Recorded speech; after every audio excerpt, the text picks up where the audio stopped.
Chapter 2479, Starlight's Shocking Transformation. Chapter 2479, Starlight's Shocking Transformation. Everyone was stunned when they heard Shifeng's goal. None of them had ever thought he'd be crazy enough to enter Star Valley's God Mode regional dungeon. Not only was God Mode the highest difficulty for a regional dungeon in God's domain, but the dungeon in Star Valley was also a level 100+ regional dungeon. Although the dungeon had abundant resources to offer, it had dangers far beyond what current players faced in the outside world. A few superpowers had sent Tier 3 teams into the dungeon not long ago, but in the end, they had been forced to retreat after less than 30 minutes inside and lost half their members. After those losses, the various superpowers temporarily gave up on the dungeon. The dungeon wasn't only dangerous because of the extremely powerful monsters within, but because of its harsh environment. Once in the regional dungeon, players would face a much higher gravitational force. Even Tier 3 players struggled to move under such pressure.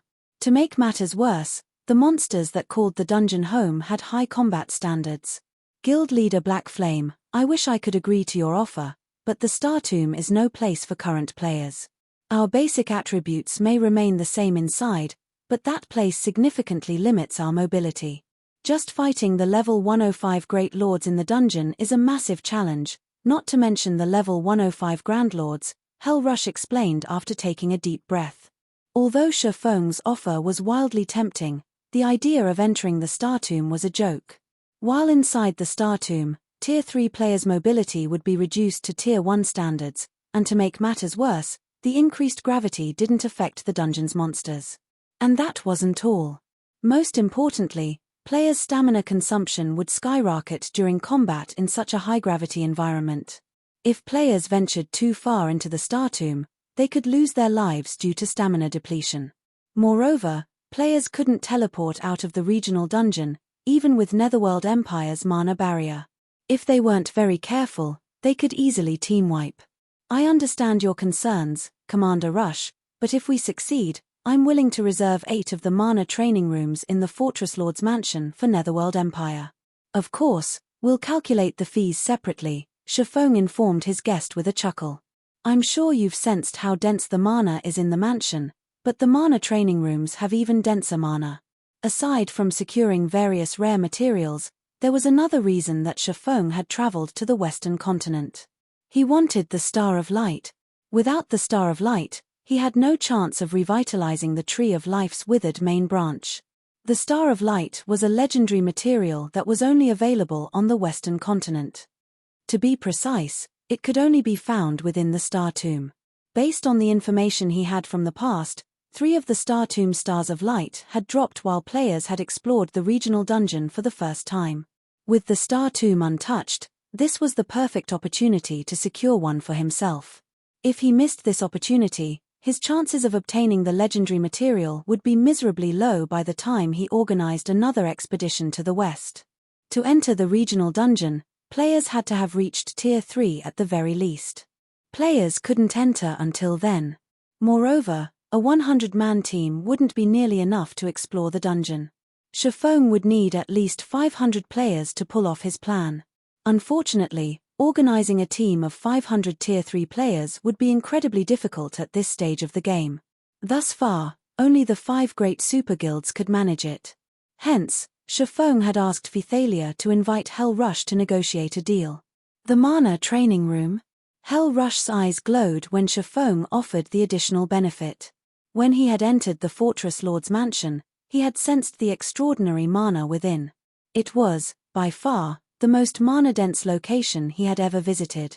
If Netherworld Empire's experts could train in the mansion, their efficiency would skyrocket. Yet, Shifeng had just told him that the mana training rooms had even denser mana. If such an astounding training environment truly existed, they could develop their mana control and unlock their mana bodies with unprecedented speed. Please, take your time to consider the offer carefully, Commander Rush.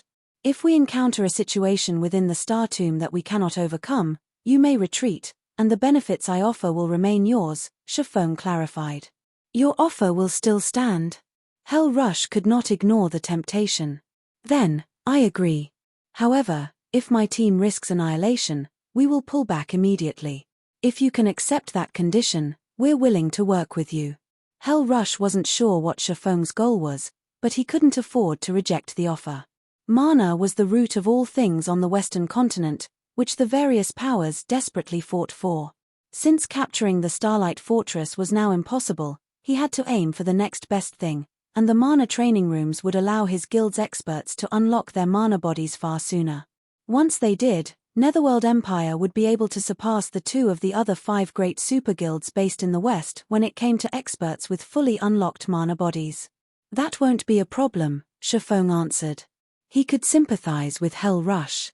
The Star Tomb was, after all, a level 100+ God Mode regional dungeon and, as such, far more dangerous than the outside world. The various superpowers had suffered severe losses to clear the Star Tomb during his previous life, and that was after they had formed the minimum 500-man teams.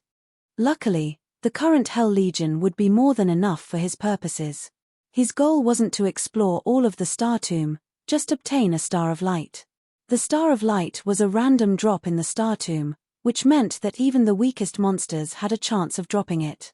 Raiding the dungeon's bosses wouldn't be necessary.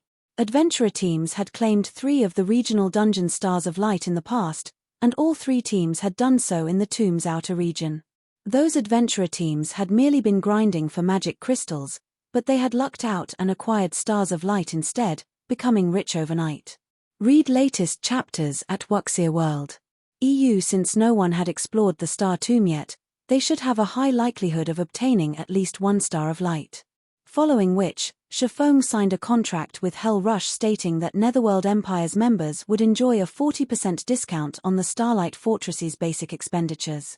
In addition, 8 of the Fortress Lord's mana training rooms would be reserved for the guild, with each costing 300 magic crystals per hour.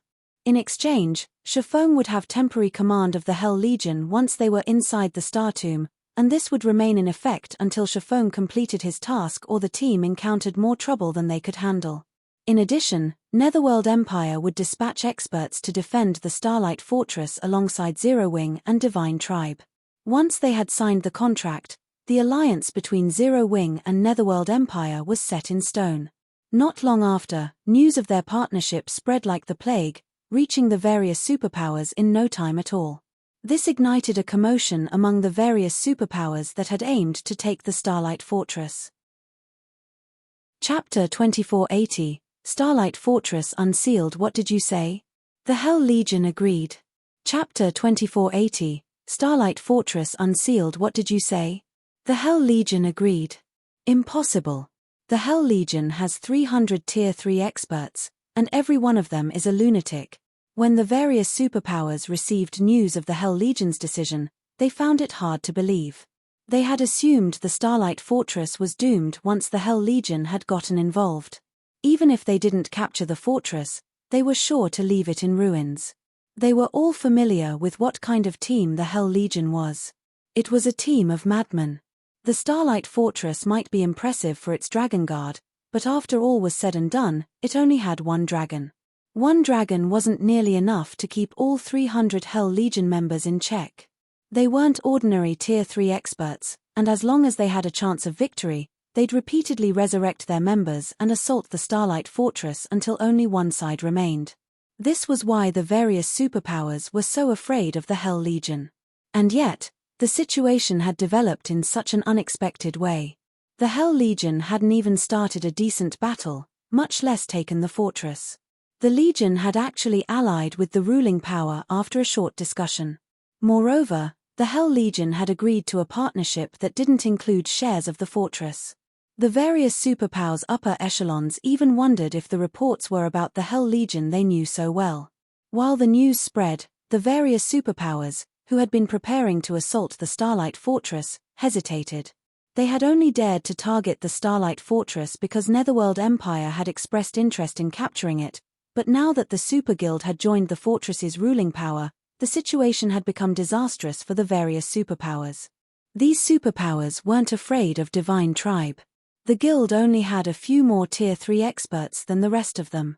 If they joined forces, however, they could easily outnumber Divine Tribe, and since the Starlight Fortress only provided players partial authority, capturing it would be child's play. But now that Netherworld Empire had allied with Divine Tribe, causing a scene in the fortress would be difficult and dangerous. Aside from the Legion members' individual strength, the Hell Legion had enough Tier 3 players that it could rival the total number in several superpowers. Including the dragon, how were the various superpowers supposed to cause enough chaos to take the fortress from Divine Tribe? Of course, these superpowers weren't willing to give up just yet. Although they knew that securing a share of the Starlight Fortress's profits was no longer possible, they still sent a large number of experts to investigate the situation within. The fortress benefits were related to too many of their interests, and they would jump at any opportunity to gain a fraction of what the Starlight Fortress had to offer. Meanwhile, in the Azure Chamber of Commerce's distant demonic silver mine, even the Hell Legion has failed, Yang Xiaoqian muttered, stunned after reading her subordinate's report. She had already been astonished to learn that Shifeng and Divine Tribe had cooperated to capture the Starlight Fortress. Then, she had heard about the fortress's draconic resident. And now, even the fearsome Hell Legion had compromised. If she hadn't known anything about Shifeng's group, she would have assumed they belonged to some hidden superpower that developed in the Western continent's shadows. However, she knew more than a little about that group of players. Shifeng had arrived on the Western continent with 9 companions, all members of Zero Wing. When they had arrived, Zero Wing hadn't had a single ally in the West. Yet, not only had Shifeng's group established a foothold in the West after only a few days, but they had even gained 2 powerful allies. The Azure Chamber of Commerce had spent over a month establishing itself in the East. The chamber had only made a place for itself in the Dark Hills, outside of the Fire Dragon Empire's border, after investing tons of resources and manpower in the endeavor. Moreover, the Azure had only accomplished its goal because it had gathered players and secured connections on the Eastern continent early in the game. If it hadn't, securing a foothold in the East would have taken much longer. Shifeng, however, had secured the Starlight Fortress in less than 4 days, driving the Western continent's various superpowers crazy. Young miss, we don't have much time left before the competition between families. The family has already ensured that you'll have use of the trial grounds. They hope you will cherish the opportunity and restore the reputation the family lost during the prior competition. Please don't let other matters distract you, an amiable old man advised, sitting next to Yang Xiaoqian in one of the mine's lounges. I understand. Zero Wing merely has a foothold in the West and access to more resources now. It still isn't nearly powerful enough to help Silent Wonder win the family's annual competition, Yang Xiaoqian said, nodding. Once she had calmed her flustered heart, her confidence returned. Zero Wing might now have a place on the Western continent, but whether or not it could develop in the West was a different matter entirely. The guild's greatest enemy wasn't the Western continent's various superpowers, but the demonic creature armies. As a forbidden land, no kingdom or empire protected Star Valley. In other words, the Starlight Fortress would face the full brunt of the demonic creature armies without NPC help. It was easy to imagine how much danger the fortress was in. Even if Divine Tribe and Netherworld Empire cooperated, they couldn't necessarily protect the fortress from the demonic creature's invasion. Even if Zero Wing defended its hold on the Starlight Fortress, that had nothing to do with helping Silent Wonder. The guild's foundation in the West was newborn, and the Western continent's training grounds were superior to those in the East. In that case, young miss, we should go, the old man insisted. She nodded in response, but she couldn't help but gaze toward Star Valley. Just you wait. I will not let Silent Wonder defeat me in this competition. Yang Xiaoqian inwardly swore, recalling Shifeng's utter disregard for her and Azure before leaving the demonic silver mine. Her family had paid a huge price to get her access to the trial grounds. This was an opportunity that few in God's domain could enjoy. As long as she could complete the trial, she could even defeat Shifeng, let alone Silent Wonder. While Yang Xiaoqian left the demonic silver mine atop her flying mount, Shifeng led the Hell Legion to Star Valley's inner region. Even Tier 3 players could lose their lives in the Star Valley's outer region, to say nothing of the level 100+ Forbidden Land's inner area. The lowest leveled monsters in the inner region were level 110, and they generally moved in groups with Grand Lord leaders. Each of these groups consisted of over 1,000 monsters, with some of the larger groups having 2,000 or 3,000. They were practically roaming armies. If a 100-man Tier 3 team encountered these monsters, the slightest mistake could lead to a team wipe. Fortunately, the Hell Legion's members were extraordinarily strong, and there were 300 of them. They could venture through the inner region in relative safety, although their progress was incredibly slow. After more than 10 hours of travel, Shifeng and his team reached the inner region's boundary. They could see a gigantic mountain not far from their position on the inner region's border. The mountain's aura felt boundless, and those who approached could feel their bodies grow heavier. The closer one got to the base of the mountain, the stronger the sensation became. This was none other than Star Valley's God Mode regional dungeon, the Star Tomb. Consider this carefully, Guild Leader Black Flame. Do you really want to go in there? Once we're inside, leaving will be a challenge, and if players die, they won't resurrect outside of the dungeon, Hell Rush warned Shifeng as he stared at the mountain before them. Read latest chapters at Wuxia World. The Star Tomb was a very special location.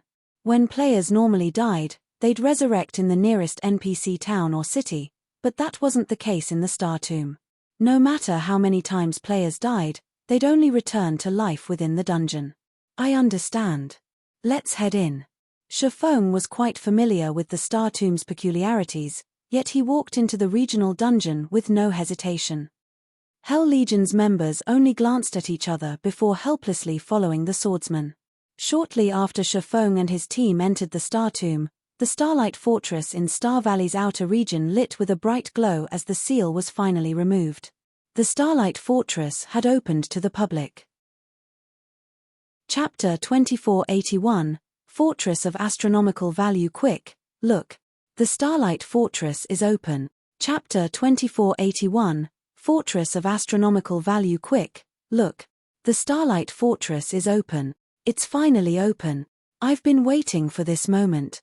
The various superpowers and independent players in the nearby forest immediately noticed the dazzling glow that enveloped the Starlight Fortress. They had been waiting for the fortress to open to the public, especially the independent players. They all had great expectations. Independent players were unaware of Netherworld Empire's agreement, but some of Divine Tribe's members had leaked information about the situation within the Starlight Fortress. When they finally got to see the fortress's many benefits, the various independent players caused an uproar. Aside from the fortress's mana-dense environment, which would help them quickly recover from exhaustion, the fact that they could improve their mana control just by visiting the fortress made it far more impressive than any NPC city on the Western continent. Furthermore, the Starlight Fortress was located within Star Valley. Now that they could enter the fortress, they could grind in the Forbidden Land, boosting their leveling speed and resource acquisition. Naturally, they couldn't miss the opportunity to set up a base of operations within the Starlight Fortress. Although the various superpowers had dispatched many of their players, they were no match for the number of independent players eagerly waiting to enter the fortress. The independent players, who had been resting in the forest, charged toward the Starlight Fortress like a flood of madmen. Despite their imposing might, not even the various superpowers experts reached the fortress before the tide of independent players. However, the scene didn't enrage the superpowers, they were actually overjoyed to see it. I hadn't expected to find so many Tier 3 experts in the area. I doubt Netherworld Empire and Divine Tribe expected so many players, either. This is going to be interesting. Even Netherworld Empire's Hell Legion would be helpless against so many Tier 3 experts. When the various superpowers upper echelons saw the independent players swarm toward the Starlight Fortress, excitement flashed in their eyes. They had begun to believe that they had no hope of causing chaos within the fortress. After all, Netherworld Empire's Hell Legion was not just for decoration. They hadn't expected a situation like this, and they had never imagined that independent players would be so interested in the Starlight Fortress. There were already more than 5,000 Tier 3 independent players, not to mention the Tier 2 players. There were more of them than those in the various superpowers combined. Even if Netherworld Empire went all out, they had no hope of defending the fortress against such a force, let alone Divine Tribe. Before the superpowers upper echelons could celebrate, however, a dragon with silver scales flew out of the Starlight Fortress and landed beside the front gate, quietly observing the approaching horde of independent players. The excited independent players froze on the spot when they saw Auerbeck. None of them dared to move. The sudden development even stupefied the various superpowers watching from afar. They were talking about 5,000 Tier 3 experts. And yet, every one of them acted like a mouse before a cat. Of course, the various superpowers experts could sympathize. Auerbeck's aura was just that frightening. Even from far away, they felt as if the weight of a mountain had rested on their shoulders. Needless to say, the independent players, who were much closer to the Silver Divine Dragon, felt an even stronger pressure. Is that really just a Tier 4 dragon? The various superpowers experts were at a loss for words as they stared at Auerbeck. They had realized that Auerbeck was exceptionally strong after the Hell Legion had fled from it, but seeing the Divine Dragon in person, they understood how mistaken they had been. This was not a matter of strength. No one should be so foolish as to provoke Auerbeck. The Starlight Fortress is now open to the public. If you wish to enter the fortress, listen carefully. All combat is prohibited within the fortress walls. Not only will you be slain if you break this rule, but you'll also be imprisoned for 8 days in the fortress prison. McCaffrey, who stood on the wall above the main gate, announced as he gazed at the players below. If nobody has any questions, you may register to enter the fortress. As McCaffrey finished his statement, the nearby players' expressions changed. The announcement dumbfounded the various superpowers members, in particular. Fortress prison? What is he talking about?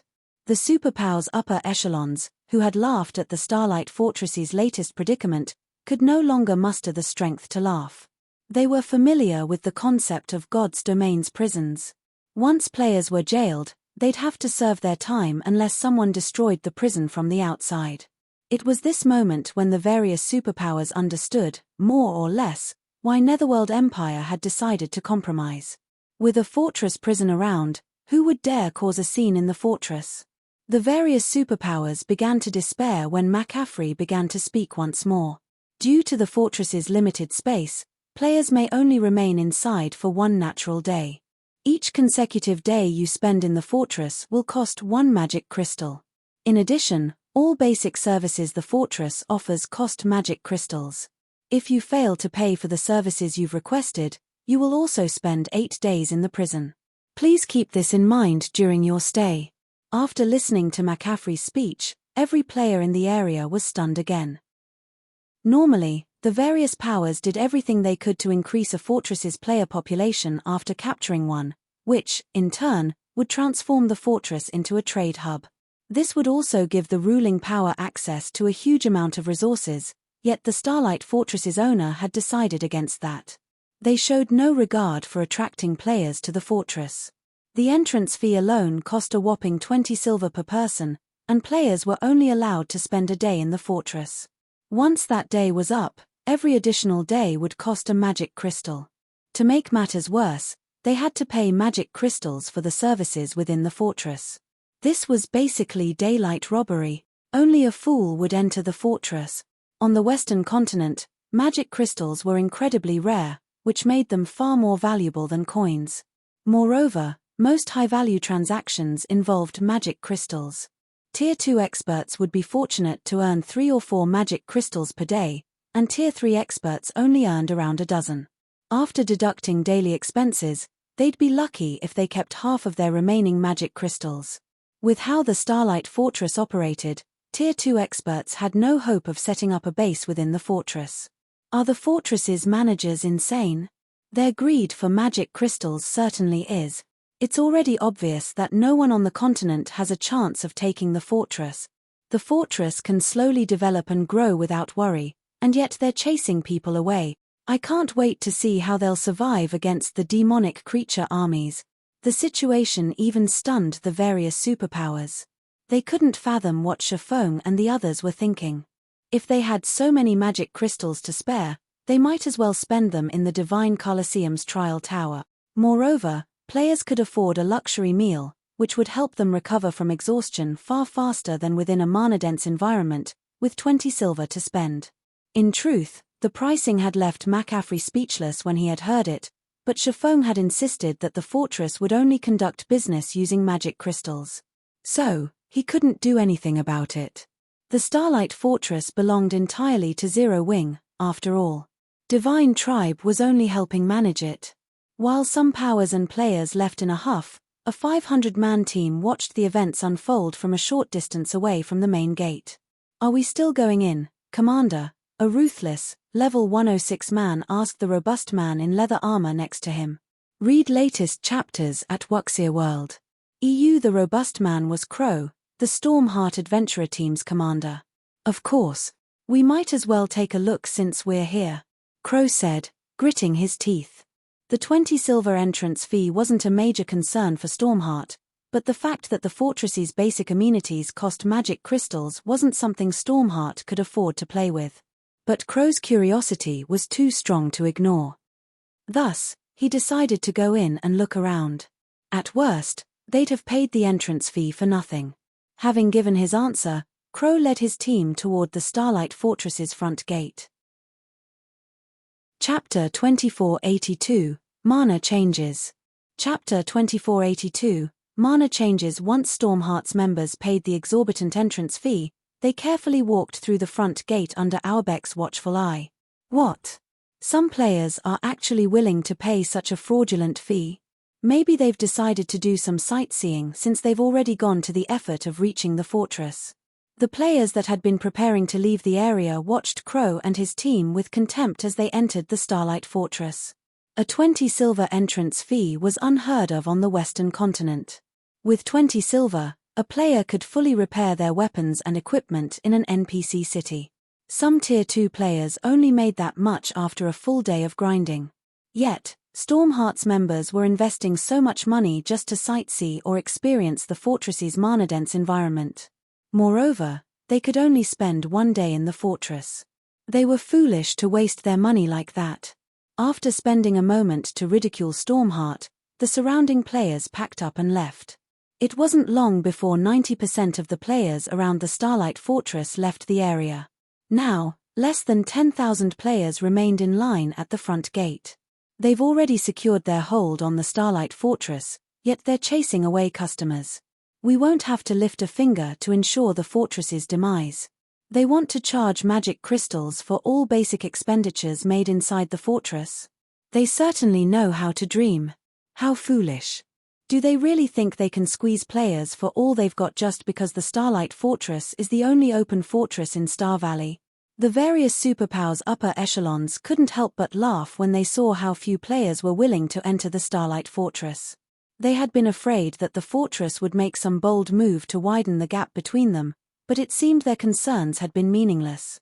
20 silver to enter a fortress was a high price to pay, but many expert players could tolerate the cost.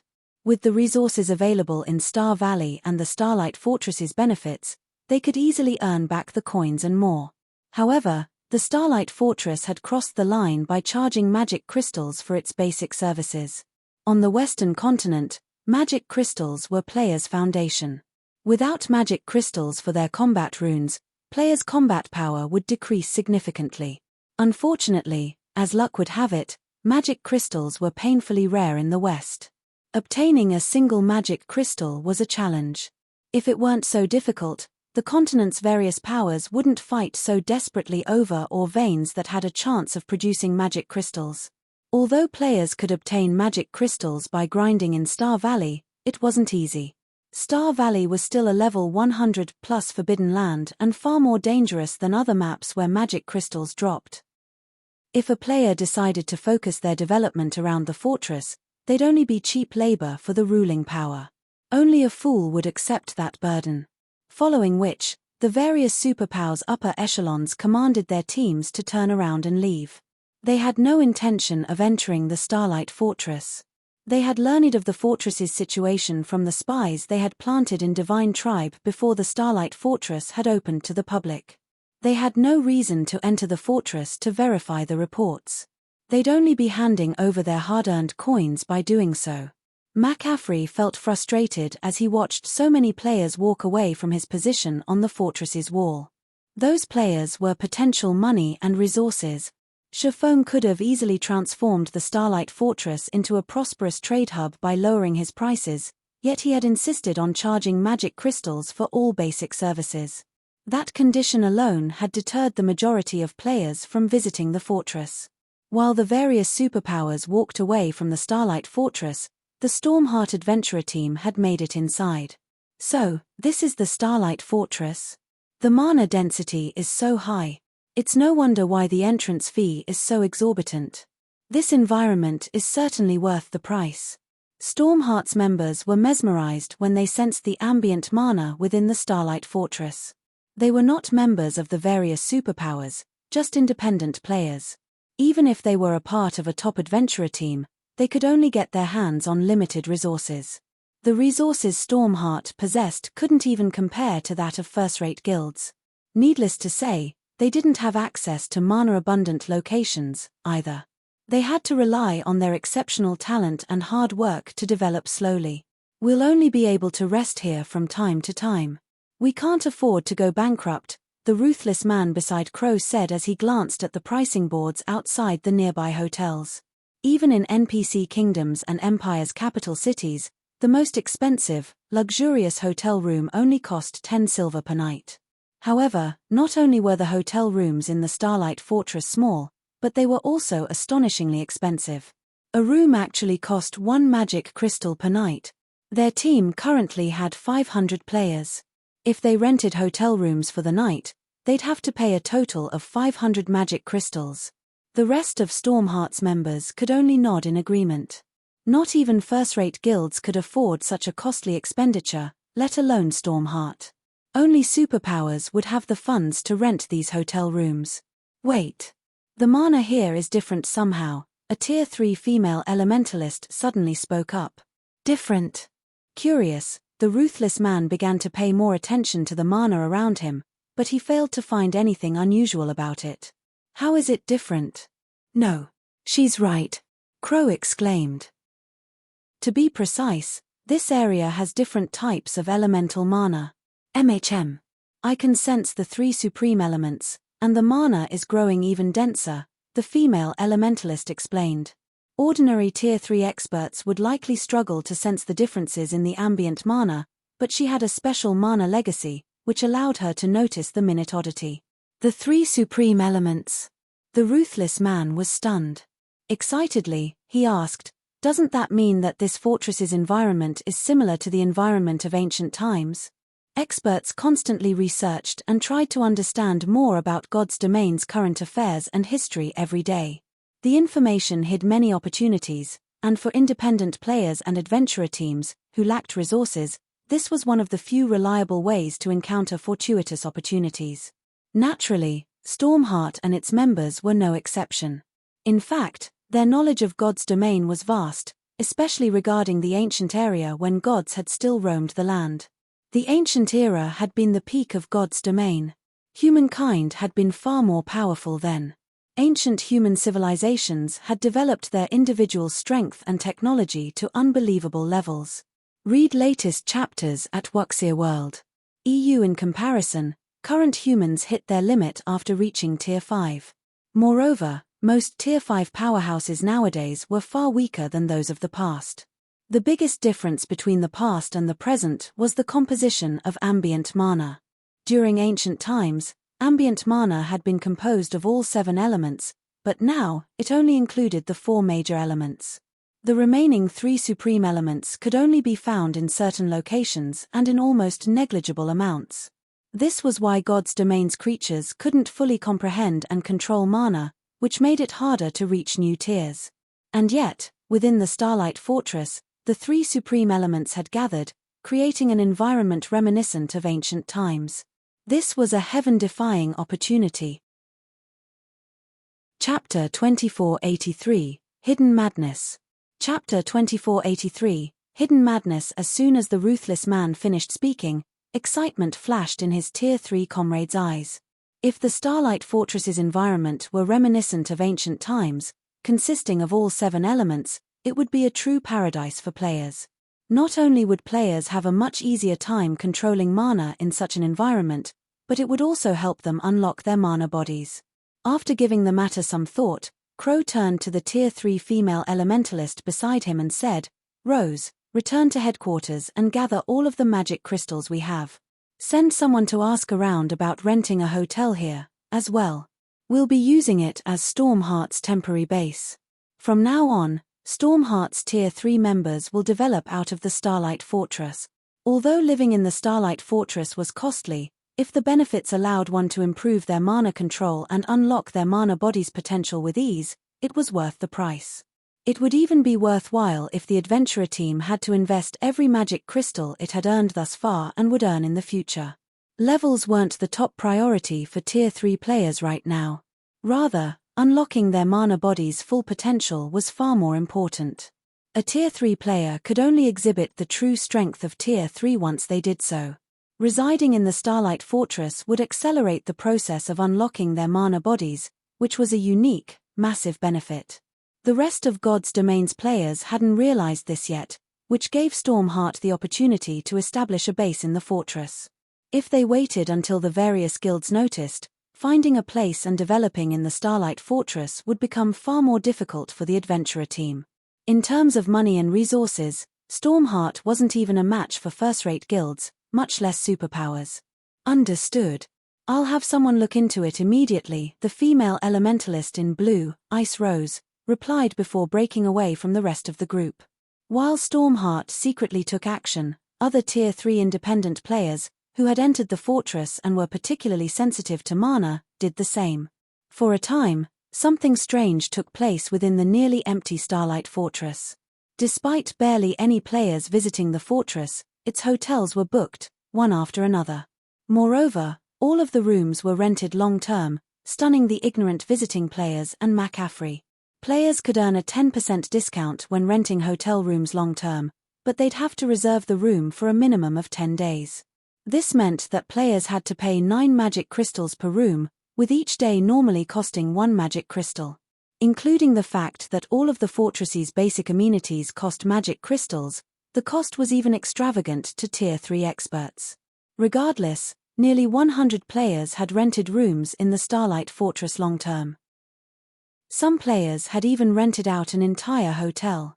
As a result, the fortress had earned nearly 5,000 magic crystals in less than an hour after its grand opening, and the crystals continued to roll in.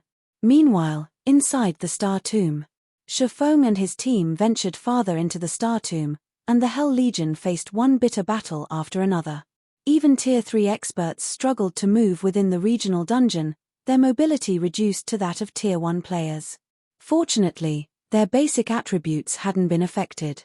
The reduced mobility had, however, considerably limited everyone's individual combat power.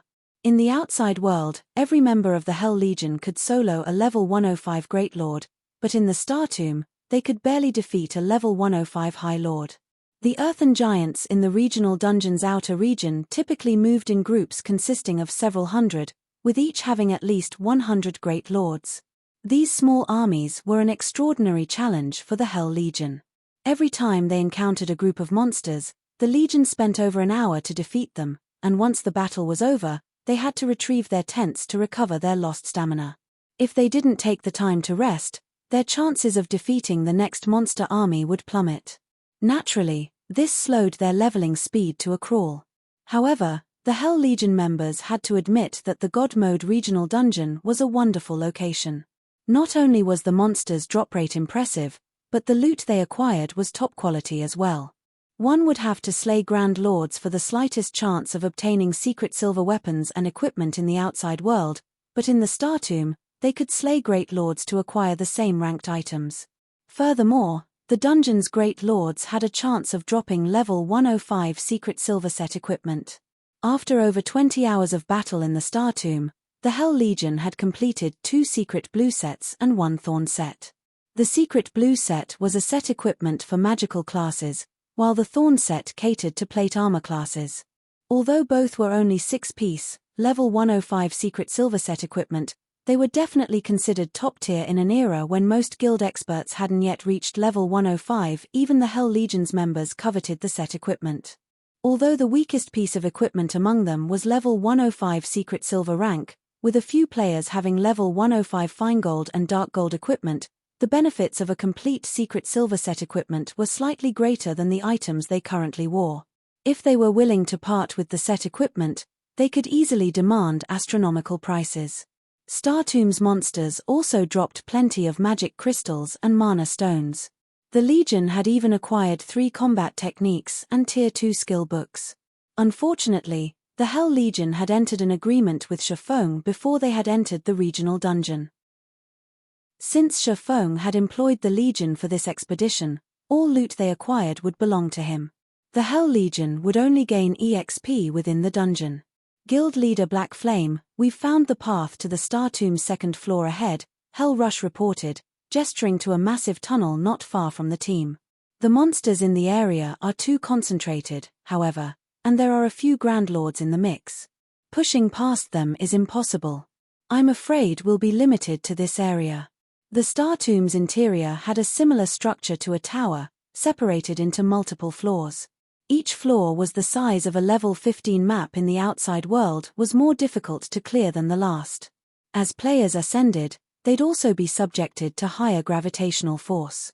None of the various superpowers had made it past the central area of the Star Tomb's 1st floor, near the passage to the 2nd. Reaching the 2nd floor proved almost impossible for current players. To make matters worse, players couldn't use summoning tools or war weapons in the Star Tomb. They couldn't even activate their berserk skills. Combined with the intense gravitational force, the Hell Legion was limited to taking on a few dozen Great Lords and a Grand Lord at a time. If the Legion tried to take on 3 or 4 Grand Lords at once, they'd be eliminated. They wouldn't even have the chance to flee. With their suppressed movement speed, they were considerably slower than the Earthen Giants. Their only option for survival was to slay the monsters. That won't do. Our goal is on the Star Tomb's 2nd floor, Shifeng said, shaking his head. The Star Tomb had a total of 11 floors, and the first couldn't even be considered the outer region's outer area. They'd barely make it to the dungeon's outer region once they made it to the 2nd floor, and they'd only have a chance of securing a Star of Light by slaying the monsters in that area. It's not that we don't want to reach the 2nd floor, Guild leader Black Flame, we just can't make it that far. If we start a fight near the tunnel, we'll attract all of the Earthen Giants in the area. Not only will we have to face nearly 1,000 Earthen Giants, but there are also 5 Grand Lords. We're no match for them with our current combat power, Hell Rush explained. The various superpowers had tried to reach the 2nd floor as well, but even after trying various methods, none had succeeded. The 5 Grand Lords were especially challenging. Even a 1,000-man, Tier 3 team would struggle to defeat them, much less 300 Tier 3 experts. Rest assured, Commander Rush. I can't make any promises regarding the rest of the Earthen Giants, but you can leave the Grand Lords to us, Shifeng said, chuckling as he gave the 8-meter-tall Earthen Giants an anticipatory look. You'll deal with them? Hell Rush swept his gaze across Shifeng and his companions. Their team only included 10 of Zero Wing's members, and although he hadn't seen these players fight yet, he recognized that they all had extraordinary combat power. If these 10 players worked together, they might be able to take on a Grand Lord-ranked Earthen Giant by themselves. Unfortunately, 5 Grand Lords guarded the passage ahead. No matter how Hell Rush thought about the idea, it seemed like a joke. That's right. Do you think you and your Legion can take out the rest of the monsters? Shifeng asked, nodding. If you can stop the Grand Lords, the rest won't be a problem, Hell Rush said, flashing a confident grin. But, are you sure that you can defeat the 5 Grand Lords? Read latest chapters at Wuxia World. Don't worry about them. Shifeng then turned to Yang Tianxing and the others and asked, you guys can deal with the Grand Lords, right? No problem. Leave it to us. After watching the Hell Legion, we've been itching for a fight, Yang Tianxing replied with a wide smile. All right, let's lure the 5 monsters away from the rest of the group first, then, Shifeng decided. 5 of his companions then walked away before charging at the 5 Grand Lords guarding the tunnel. They're just going to do it. Are they insane? Watching Yang Tianxing and the others rush ahead without waiting for the Hell Legion, Hell Rush was dumbfounded. Chapter 2484, Unlocked Mana Body. Chapter 2484, Unlocked Mana Body. Hell Rush wasn't the only one dumbfounded. The rest of Hell Legion's resting members were stunned as they watched the 5 Zero Wing members charge toward the Grand Lords. There were nearly 1,000 earthen giants near the passage, and the weakest was a level 109 High Lord. There were over 100 Great Lords, as well, and if they surrounded a 100-man, Tier 3 team, the players would be done for. The earthen giants weren't affected by the Star Tomb's gravitational force, and thus, both their movement and attack speeds were higher than Tier 3 players. As a result, players had to rely on their basic attributes to block the earthen giants' attacks and their techniques to minimize the damage. The Hell Legion could only take on 3 or 4 earthen giants at one time. Even if they had superior combat standards, they wouldn't be able to face a larger group and emerge from the battle unscathed. Yet, Yang Tianxing and his 4 comrades charged toward so many of these monsters with no hesitation. Just as Hell Rush came to his senses and turned to tell Shifeng to stop his players, what he saw next left him flabbergasted. Yang Tianxing, Fire Dance, Aqua Rose, Violet Cloud, and Yi Luofei were simply too fast. Despite the Star Tomb's painful gravitational force, those 5 players closed the distance of several hundred yards in 5 seconds, reaching the monsters guarding the tunnel. Impossible. How are they so fast? Did they find a bug? All of the Hell Legion's members were surprised and confused by Yang Tianxing and his party's movement speed. Even with superior basic attributes, attaining such speed in this environment should be impossible. The increased gravitational force had a massive impact on players' speed. Even if a Tier 2 player had double or triple their basic attributes, the Star Tomb's gravitational force wasn't something that could simply be overcome. The Hell Legion's members even suspected that reaching Tier 4 would only boost their speed to the Tier 2 standard. And yet, Yang Tianxing's group moved as easily as they did outside of the regional dungeon. It was unbelievable. Wait, why is the mana around them so dense? Hell Rush watched Yang Tianxing's group carefully for a moment, and a thought popped in his mind. Could they have already unlocked their mana bodies? Even as he wondered if it were possible, he found the idea laughable. Most of the various superpowers experts hadn't even begun to unlock their mana bodies, much less to their full potential. The Hell Legion member who had progressed the furthest had only unlocked 20% of their mana body. They still had a long road ahead to reach 100%. They'd likely need 1 or 2, perhaps even 4 or 5, months to accomplish the task. One couldn't simply unlock their mana body's full potential overnight. Players would have to continuously try to understand and control their mana bodies, starting the process from the very beginning. Hence, it was a long and arduous process. However, the mana surrounding Yang Tianxing's group was so strong that it puzzled Hell Rush. Thus far, Yang Tianxing and the others hadn't participated in any of their battles, so Hell Rush hadn't noticed anything different about the mana around them. He had assumed that they used some special weapon or equipment piece that made the mana around them so dense. Now that these players were on the move, however, the mana around them grew denser, and it wasn't a result of attracting ambient mana. Rather, this mana felt as if it originated from the players. Before Hell Rush could shake the thought, however, Yang Tianxing and his companions reached their targets. Earthen Chieftain, Elemental Creature, Grand Lord, Level 112 HP 330 000 330 000. An Earthen Chieftain was already an incredibly tough monster in the outside world. Elemental creatures had high magic resistance, after all, and the Earthen Chieftain's body was composed of solid stone, which gave it a defense that could rival inferior dragons. There was also the fact that the Earthen Chieftain's HPs were so high. A 100-man team with 30 Tier 3 players would struggle to raid an Earthen Chieftain in the outside world at this stage of the game, and every team of that caliber was considered first-rate in God's domain. Ordinary powers didn't even have enough experts to form such a team. The instant Fire Dance reached her Earthen Chieftain, the Grand Lord, which had long since detected the assassin, raised its fist and slammed it down on her. The Earthen Chieftain was 8 meters tall, and its fists were as massive as boulders. Watching its fist descend toward Fire Dance was like watching a small mountain fall on her. There was no way she could dodge the attack, she'd have to block it. Finally, I can test my mana body's strength properly.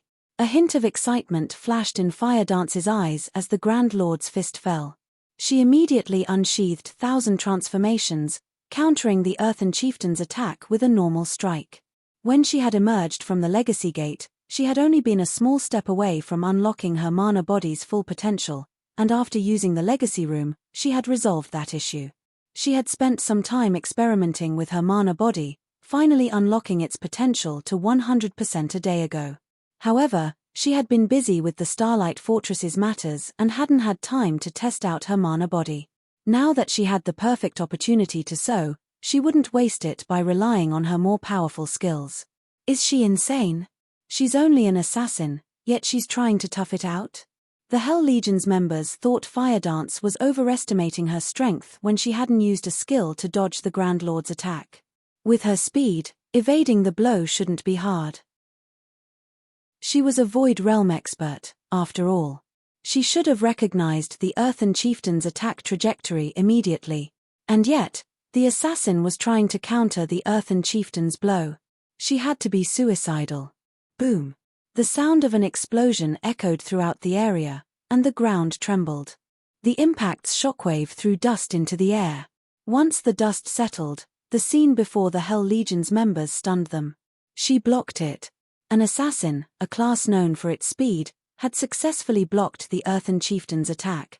Crap. She actually blocked it. Is she really an assassin? The Hell Legion members felt their worldview crumble when Fire Dance had emerged from the exchange without injury. Not even Thunderbeast, who had the highest strength of any Hell Legion member, would be a match for a monster like the Earthen Chieftain. He'd have to rely on the Legion's healers to tank the Grand Lord. And yet, Fire Dance had countered the attack without taking any damage. Sure enough, an unlocked peak gold mana body is amazing. Even a normal attack is so powerful.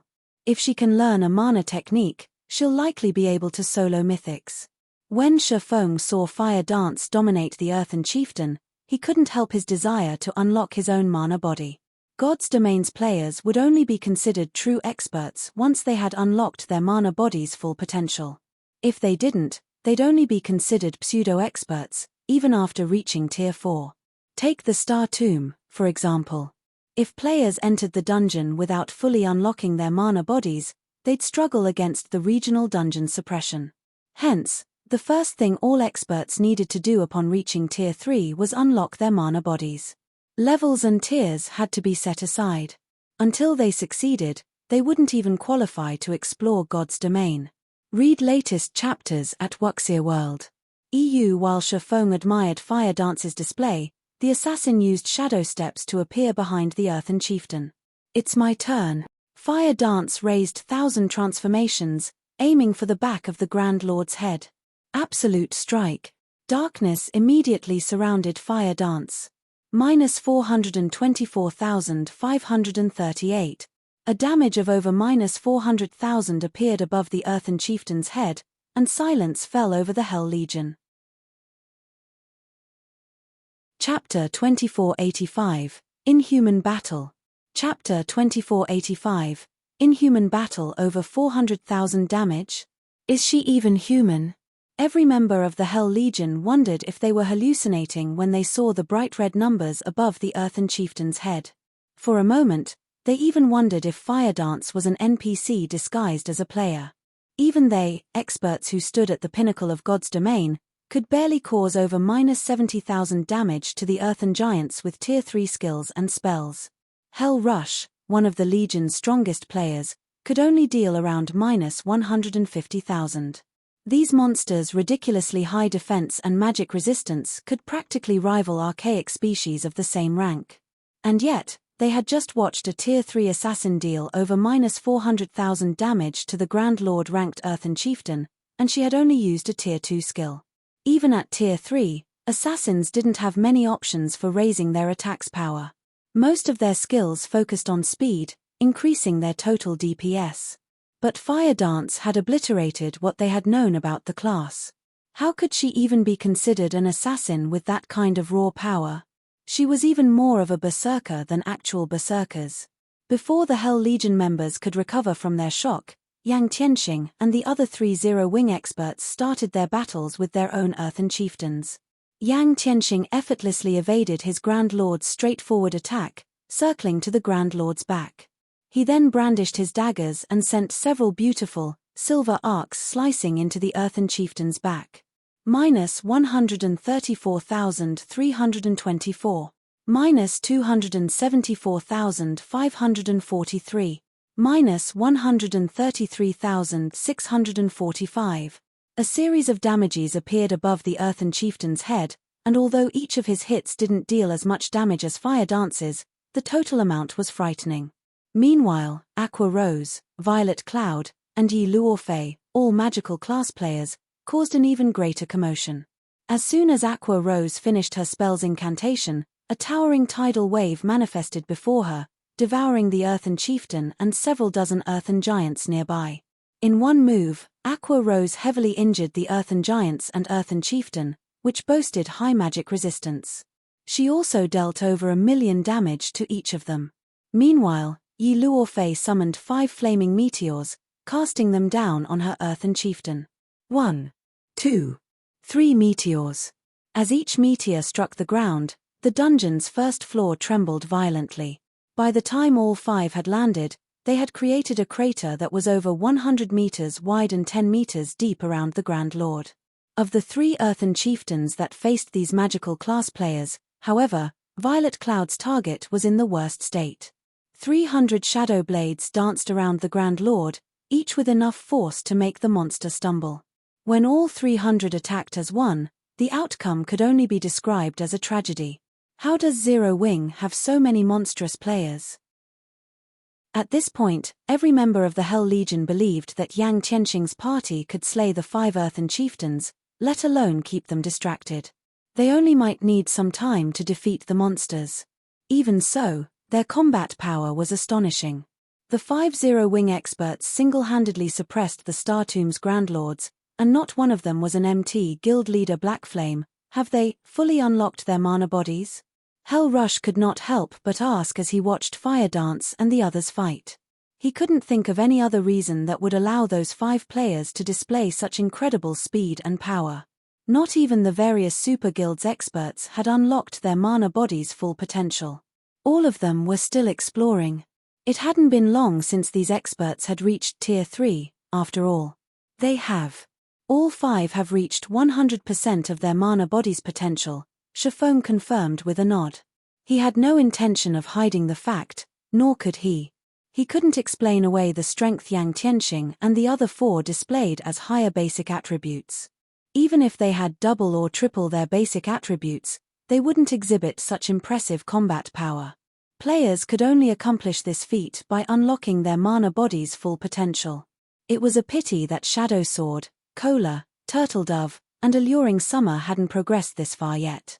Even Alluring Summer had only unlocked 98% of her potential. If she had been able to bridge that final gap, their team would have had a much easier time exploring the Star Tomb. All 5 of them have fully unlocked their mana bodies. Hell Rush and the vice commanders around him gasped when they heard Shifeng's answer. They had suspected this might be the case, but they couldn't help their astonishment when Shifeng had confirmed it. Even the strongest player in Netherworld Empire had only unlocked 20% of their mana body's potential. They'd still need another month or 2 to reach 100%. They would still need at least 1 or 2 months to reach 100% potential.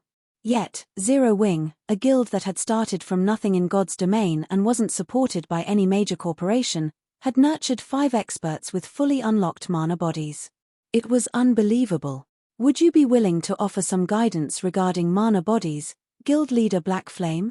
If you are, I can represent my guild in offering to garrison 50,000 experts in the Starlight Fortress long-term. Netherworld Empire will also supply Zero Wing with various rare materials from the Western continent, Hell Rush proposed, trying to contain his excitement. Everyone's mana body was different, and players would gain very little from others' experiences, but the fact that Zero Wing had nurtured 5 experts with fully unlocked mana bodies proved that it could help players accomplish the feat. Anyone that said otherwise was either lying or a fool. Players would see huge differences in their accomplishments, depending on how soon they unlocked their mana body's potential. The difference between the combat power Zero Wing's members displayed and that of the Hell Legion made that much obvious. After Hell Rush presented his offer and request, the rest of his comrades grew restless, watching Shifeng. They all wanted to hear his answer. Before this, They hadn't realized how effective a fully unlocked mana body would be on one's combat power, but after seeing Yang Tianxing and his companions' performance, they were sure of one thing. Tier 3 players that hadn't unlocked their mana bodies were pests in comparison. Many of the Hell Legion's members had just as high combat standards as Fire Dance and the others, but if they had to fight any of those 5 players, they'd refuse. The difference between their overall combat power was like the difference between heaven and earth. They even suspected that Fire Dance and her party could take on 30 Hell Legion members simultaneously. Read latest chapters at Wuxia World. The more Hell Legion's experts thought about it, the more restless they became. Rather than their earlier prideful attitude, they all watched Shifeng with anticipation and hunger. Weapons and equipment were secondary concerns for experts like them. Their individual strength was far more important. In fact, they had joined their guild in the pursuit of greater strength. Don't worry about the 50,000 experts, Shifeng dismissed the offer. He could not help but shake his head and chuckle when he saw everyone's eager looks. Offering guidance for unlocking your mana bodies isn't necessarily impossible, but in exchange, I'd like Netherworld Empire to help me with another matter. In exchange, I will offer some advice. Although I cannot help all of you unlock your mana body's full potential in a short time, I can help you complete the task with a little more speed. Hell Rush had to calm his heart again when Shifeng had agreed. He responded immediately, Guild Leader Blackflame, please, state your demand. If I have the authority to agree to them, I can do so on my guild's behalf. It's very simple. I need 1 month. I want Hell Legion under my command for 1 full month. Shifeng raised a finger and swept his gaze across the Hell Legion members. Chapter 2486, Earthen Chieftain's Loot. Chapter 2486, Earthen Chieftain's Loot. When Shifeng finished speaking, Hell Rush and the others revealed astonished expressions on their faces. You want to employ us for a month? Hell Rush could not help hesitating upon hearing Shifeng's demand. Had the swordsman asked for financial assistance, he could have easily approved the request with his authority. However, hiring the entire Hell Legion for 1 whole month was a different story. The Hell Legion was one of Netherworld Empire's trump card legions. The Legion's first priority was the improvement of its members' strength and level, which was why the guild would invest tons of resources in the Legion. It might be fine if Shifeng wished to employ the Hell Legion for 1 or 2 days, but an employment period of 1 whole month was something else altogether. A month might not be particularly long, but it wasn't particularly short, either. Netherworld Empire might be willing to use money and resources to exchange for the improvement of its members' combat power, but not a large amount of its trump card legion's time. After all, the reason behind Netherworld's considerable investment of resources in the development of its members was to buy time for itself. To be precise, it was to save time and gain an advantage over their competitors. Selling the time of one of its trump card legions would be akin to putting the cart before the horse. Moreover, the Hell Legion had plenty of tasks it needed to handle. If it operated under Shifeng for a month, these tasks would have to be set aside. You can rest assured that during this 1 month, your level won't fall behind others in the slightest. In fact, your equipment standard won't fall behind, either. You'll also be free to do whatever you want for most of this 1 month. I will only need your help during certain times, Shifeng said, chuckling when he saw the hesitation on Hell Rush's face. Most importantly, you will get to receive guidance on how to unlock your mana bodies ahead of everyone else. I can guarantee that all of you will unlock your mana bodies within this 1 month. Shifeng understood Hell Rush's concerns. After all, the Hell Legion was Netherworld Empire's strongest trump card legion. Although the Great Super Guild invested the best resources it had in the Legion, that did not mean the Legion would automatically grow stronger. The Legion still had to cherish every second available to improve itself so that it could compete and surpass the teams and legions of other superpowers.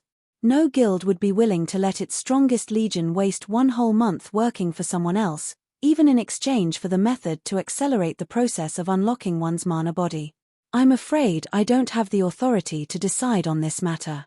I need to report this to my superiors first and leave the decision to them, Hell Rush said. Although Shifeng's words were tempting, he still shook his head and did not give a definitive answer. The Hell Legion was Netherworld Empire's trump card legion.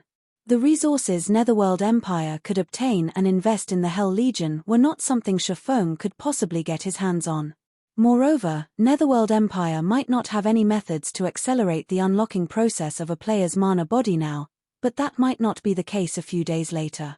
If the Great Super Guild happened to come across such a method soon after signing a contract with Shifeng, the Hell Legion would waste 1 month of its time for nothing. With the Hell Legion's capabilities, the opportunities it stood to lose out on from 1 month's idleness were massive. All right. I'm not in a hurry to settle this deal. You can think it over once you return, Shifeng said, not the slightest bit surprised by Hell Rush's reply. After all, this was no longer a decision Hell Rush could make as the Hell Legion's commander, only Netherworld Empire's guild leader and Grand Elders could. Thank you for your understanding, Guild Leader Black Flame. We will give you a reply as soon as possible, Hell Rush said, nodding. Inwardly, though, he felt that the likelihood of his higher-ups approving this transaction was minimal. After all, a month was simply too long, especially with the number of Tier 3 players in God's domain rapidly increasing. Meanwhile, Kola, who had overheard the conversation, looked at Shifeng in confusion. Guild Leader, are you really planning to let them enter the Legacy Gate? Kola asked in a quiet tone, a pained expression appearing on his face. Kola had personally experienced the Legacy Gate's benefits. It was undoubtedly the best place to improve one's mana body. However, the number of slots to enter the Legacy Gate each month were limited. Zero Wing barely had enough for itself. He felt that giving the slots to Netherworld Empire would be a huge waste. After all, a Tier 3 expert with a fully unlocked mana body brought plenty of advantages. Moreover, letting the Hell Legion use the Legacy Gate would expose the Starlight Fortress's true value. Although the Hell Legion indeed possessed a lot of Tier 3 experts, Zero Wing wasn't weak, either. Zero Wing might not be capable of producing 300 Tier 3 experts in the next 10 or 15 days, but producing up to 200 Tier 3 experts should be no problem. By then, Zero Wing should also have a few more experts that had fully unlocked their mana bodies. MHM. I have an important use for the Hell Legion's experts, Shifeng said, nodding. An important use. Shifeng's words confused Kola. He simply couldn't understand what Shifeng would need the Hell Legion for. In terms of combat power, the Hell Legion's experts were far inferior to Fire Dance's group of 5. In fact, the 5 could beat up the entire Hell Legion handily. At best, the Hell Legion would be useful for raiding dungeons. Fire Dance and the others are indeed very strong after unlocking their mana bodies, but there are many things that cannot be solved with just a handful of players, Shifeng said, chuckling at the look of disdain Kola was giving the Hell Legion. Fire Dance's group of 5 might be capable of suppressing the Hell Legion now, but once the Hell Legion's members fully unlocked their mana bodies as well, Fire Dance's 5 wouldn't even be able to flee for their lives. Moreover, the Hell Legion's Tier 3 experts fully unlocking their mana bodies was only a matter of time. Meanwhile, what Shifeng needed was the Hell Legion with its members' mana bodies fully unlocked. Although the Silver Divine Dragon was already his companion, that was only temporary. He still had to complete Auerbach's trial within 4 months to make the contract permanent. Auerbach's trial was no trivial matter. He needed to raise his strength as quickly as possible in order to clear it. Meanwhile, of the methods he could think of to boost his strength, the best one was to complete Solomon's Sword. However, the locations of the remaining fragments of Solomon's Sword were simply too dangerous. The risk of failure was incredibly high if he went to these locations by himself, and even if Fire Dance and the others accompanied him. Hence, he needed the help of the Hell Legion. Moreover, after obtaining the Hell Legion's help, Zero Wing would no longer have to fear the various superpowers on the Eastern continent. It could clash with them head-on and contest for the truly important resource points. Zero Wing would not have to rely on just a handful of guild towns and cities to secure resources, which would, in turn, prevent the superpowers from easily suppressing its resource income. Currently, the main source of weapons and equipment was still monsters. However, this would shift to lifestyle players as players reached ever higher levels. If Zero Wing did not secure the necessary resource points early on, with the guild's current scale of development, the various superpowers would eventually rip it to shreds. By the time Shifeng and Kola's conversation was over, Fire Dance and the others had lured the 5 earthen chieftains away from the main group of monsters. Upon seeing this, Hell Rush immediately led his team into action and started clearing out the weaker earthen giants. As the earthen chieftains were gone, the strongest monsters before the tunnel were merely level 112 Great Lords. For the Hell Legion members, whose basic attributes rivaled those of Great Lords and even Grand Lords of the same level, these monsters were a piece of cake. The only inconvenience was their reduced mobility, which slowed their clearing speed by a significant margin. However, with Fire Dance and the others occupying the earthen chieftains, the Hell Legion did not face much pressure during battle. The Legion systematically defeated the earthen giants, chipping away at their numbers. Roughly 2 hours later, all of the earthen giants blocking the tunnel had fallen. Only the 5 earthen chieftains remained standing. At this moment, however, each of the earthen giants had less than 70% of their HPs remaining. The Hell Legion members could not help but gulp audibly at the sight. Although they knew that Fire Dance and the others could solo the earthen giants, they still could not believe their eyes when they saw that each of the earthen giants had lost so much HP already. "Alright, quickly get rid of these earthen giants," Shifeng commanded when he noticed the Hell Legion members staring dazedly at Fire Dance's group. Others might not be aware of the condition of Fire Dance's group, but Shifeng was. Fire Dance and the others might have burned a considerable portion of the earthen chieftain's HP already, but they had also expended a significant amount of stamina. With their remaining stamina, finishing off the earthen giants all by themselves would be impossible. Ultimately, a group was still necessary to defeat monsters like the earthen giants. Otherwise, he wouldn't have bothered hiring the Hell Legion at all. Read latest chapters at Wuxia World. EU Shifeng's command promptly snapped everyone from the Hell Legion out of their daze, and they sprang to assist Fire Dance's group with the 5 earthen chieftains. Fire Dance's group of 5 tanked the 5 earthen chieftains while the Hell Legion members helped deal damage from the sidelines. With the participation of the Hell Legion, the earthen giants lost HP rapidly. In the end, all 5 earthen giants fell within 30 minutes. The Hell Legion members had a much easier time with the Grand Lord-ranked earthen chieftains than with the Great Lord-ranked earthen giants. When all 5 earthen giants collapsed simultaneously, the players' experience bars started filling up rapidly. The amount of EXP the earthen giants awarded was much more bountiful than that of Grand Lords of the same level in the outside world. In just 3 seconds, their experience bars had increased by 15%, far more EXP than they normally would gain after grinding for half a day. Moreover, after the 5 earthen chieftains died, they had dropped several dozen items. The abundance of their loot surpassed even that of mythic monsters in the outside world. For a moment, everyone from the Hell Legion was stupefied by this scene. Chapter 2487, Flaming Steel Set. Chapter 2487, Flaming Steel Set. The earthen chieftain's loot is actually so abundant. The number of items they dropped is at least triple that of the Grand Lords in the outside world. The Hell Legion members' eyes glowed when they saw the 5 earthen chieftains' loot. There were plenty of level 100 plus Grand Lords in the outside world, including Star Valley. Killing just one would net players a significant profit. If players were lucky, they might even obtain a piece of dark gold equipment. At this stage of the game, level 105 dark gold equipment was considered one of the best equipment available even to the various superpowers experts. As for level 100 plus epic weapons and equipment, they were things that could be obtained only by killing level 100 plus mythics, an incredibly difficult feat. Moreover, the drop rate wasn't 100% either. Usually, all level 100 plus epic items a guild obtained would be allocated to the guild's elders. Even the guild's peak experts would not get any. Hence, for most experts right now, level 105 dark gold equipment was the best equipment available. Now, the 5 earthen chieftains had dropped loot equivalent to that of 15 Grand Lords in the outside world. This was simply a jackpot.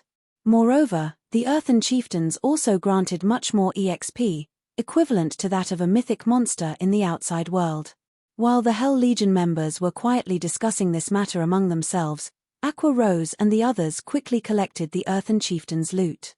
Guild leader, We're quite lucky this time. These 5 earthen chieftains dropped a total of 7 pieces of level 110 fine gold equipment and 12 pieces of level 110 secret silver equipment. Among the secret silver equipment is a pair of plate armor gloves that belongs to an 8-piece, level 110 secret silver set equipment, Aqua Rose joyfully reported to Shifeng after organizing the loot. In regard to this situation, Shifeng wasn't surprised in the slightest. Although they were currently on the Star Tomb's first floor, this place was still a God Mode regional dungeon. Such loot was very normal. Moreover, nobody had defeated these earthen chieftains before. The fact that these Grand Lords dropped level 110 fine gold equipment and level 110 secret silver set equipment was nothing special at all. Level 110 fine gold equipment and level 110 secret silver set equipment. Hell Rush was astonished when he overheard Aqua Rose's report, because the weapons and equipment the earthen chieftains dropped were slightly better than even some of the items he had equipped. His equipment already ranked among the best available in the entire Netherworld Empire, only a select few in the guild had better. Moreover, if not for the several pieces of level 100 plus epic items on him, then his equipment might have gotten surpassed altogether. Here, take a look, Aqua Rose said, smiling as she shared the attribute panels of the equipment they obtained with Hell Rush, not bothering to hide the item's attributes. After all, everyone from Zero Wing had much better equipment. Isn't this flaming steel set a little too powerful? If one of our MTS were to equip it, they could most likely tank an earthen chieftain all by themselves. Hell Rush exclaimed, a passionate flame burning in his eyes as he stared at a pair of plate armor gloves. Although the current Hell Legion's MTS were already well equipped, with some even possessing 2 pieces of level 100 plus epic equipment, the overall standard of their equipment would still be inferior by a large margin when compared to the flaming steel set. Just the bonuses from the set's 5-piece and 8-piece set effects alone could already rival those from being fully geared in level 110 fine gold equipment. The 5-piece set effect increased not only the user's defense skill by 3 levels but also the user's defense attribute by 25%, while the 8-piece set effect increased the user's HP and physique by 25%. These bonuses allowed MTS to become sturdier with much greater mobility. An MT geared in the flaming steel set would have no problems tanking level 110 mythic monsters in the outside world. Upon thinking up to this point, Hell Rush had the urge to have the Hell Legion continue grinding in the Star Tomb even after working for Shifeng. After all, if the Hell Legion secured a complete flaming steel set, it would have a much easier time raiding level 100 super large-scale team dungeons. However, Hell Rush soon shook his head and smiled bitterly. Although the temptation was strong, nobody in the Hell Legion was capable of tanking the Earthen Chieftains right now. If not for Aqua Rose and the others keeping the Grand Lords in check, the Hell Legion would have been helpless against the monsters. If Commander Rush likes this flaming steel set, once we collect a full set, I don't mind selling it to you, Shifeng said, smiling when he saw Hell Rush fall silent after seeing the flaming steel set's attributes. Guild Leader Black Flame, are you serious? Hell Rush reflexively sought confirmation. The flaming steel set was top-tier set equipment for MTS, which definitely could not be bought in the outside world. In fact, even the various super guilds did not possess such excellent set equipment right now. Moreover, one could use the flaming steel set up to level 115. Actually, although the set could grow only up to level 115, with how excellent its attributes were, players should still be able to use it even after reaching level 120. Only epic equipment could surpass the flaming steel set. Of course. I never joke. In fact, if the Hell Legion accepts my condition, let alone one flaming steel set, even obtaining 20 or 30 sets of set equipment on par with the flaming steel set wouldn't be a problem, Shifeng said, nodding. The flaming steel set was indeed excellent for current Tier 3 players. However, as more players fully unlocked their mana bodies, such set equipment would become very common. Not to mention, after a certain point, experts should only be geared in dark gold equipment or set equipment at the very minimum because past level 100, only dark gold equipment or better could adapt to players' mana bodies. If players with fully unlocked mana bodies fought using equipment at the fine gold rank or below, they would rapidly deplete the durability of their equipment. In fact, after reaching Tier 4, Players couldn't even consider using secret silver weapons and equipment since such low-caliber weapons and equipment couldn't endure the power of a Tier 4 mana body, becoming useless after the execution of one skill or spell. This was the eternal pain that all expert players that had fully unlocked their mana bodies faced. Only, very few players in God's domain had fully unlocked their mana bodies, so players were still unaware that having an overly powerful body was also a problem. 30 sets. Hell Rush could not help being tempted. Previously, he had felt that the 1-month employment period Shifeng proposed was too long. However, he started wavering after hearing that the Hell Legion could get its hands on 30 sets of set equipment that was on par with the Flaming Steel set equipment. After all, even if the Hell Legion desperately grinded for 1 month, few of its members could reach level 120 in that period. Meanwhile, the Flaming Steel set equipment was top-tier set equipment that could still be used even after players reached level 120. In other words, even after working for Shifeng for a month, the Hell Legion would retain an edge over the teams of other superpowers when it came to equipment standards. Now, he felt that he needed to have a proper discussion with his superiors in the guild. Since we've taken care of the monsters already, we should head to the 2nd floor. If we continue resting here, the monsters might respawn, Shifeng said after seeing that everyone was sufficiently rested. Everyone promptly stood up from the ground and entered the tunnel leading to the Star Tomb's 2nd floor. The tunnel was long and narrow. Not only did it not have any monsters, but the ambient mana inside was also incredibly dense. This situation allowed everyone to relax their mental states considerably. Meanwhile, after walking for around 5 minutes, the team arrived on the Star Tomb's 2nd floor, where a strong pressure greeted everyone. Why is the gravity here so much higher than on the 1st floor? Aqua Rose immediately felt uncomfortable when she stepped onto the 2nd floor. On the 1st floor, she had barely felt the effects of the increased gravitational force. Now, however, she could actually feel her body growing significantly heavier. Even her mobility was negatively affected. The gravity here is twice as strong as that of the 1st floor. It seems this floor will be our limit. When Shifeng sensed the gravitational force on the 2nd floor, he, too, felt a little surprised. He never thought that the gravity here would be so powerful. From what he knew, the gravitational force players experienced inside the Star Tomb would grow ever higher with each floor they climbed. Hence, ascending the Star Tomb was incredibly difficult. After reaching the 4th floor, even Tier 3 players that had their mana bodies fully unlocked would be incapable of combat without anti-gravity equipment. However, anti-gravity equipment had always been considered incredibly rare in God's domain. In fact, lifestyle players couldn't produce it, as its creation involved ancient technology. Following which, Shifeng and the others started clearing out the monsters outside the tunnel's exit. Although the gravitational force on the 2nd floor had doubled, the monsters' strength and levels had barely increased.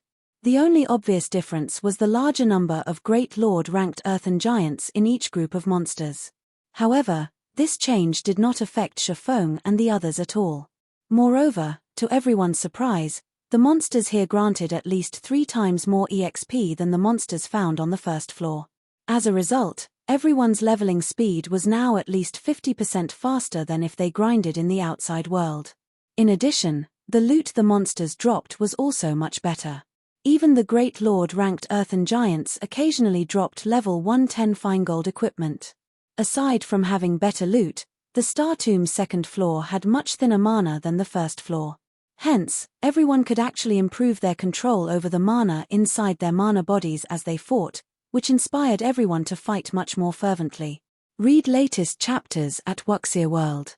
EU. In such a way, the team grinded on the 2nd floor for 2 whole days, moving from the outer area to the inner area. Many players on the team leveled up from the abundant EXP.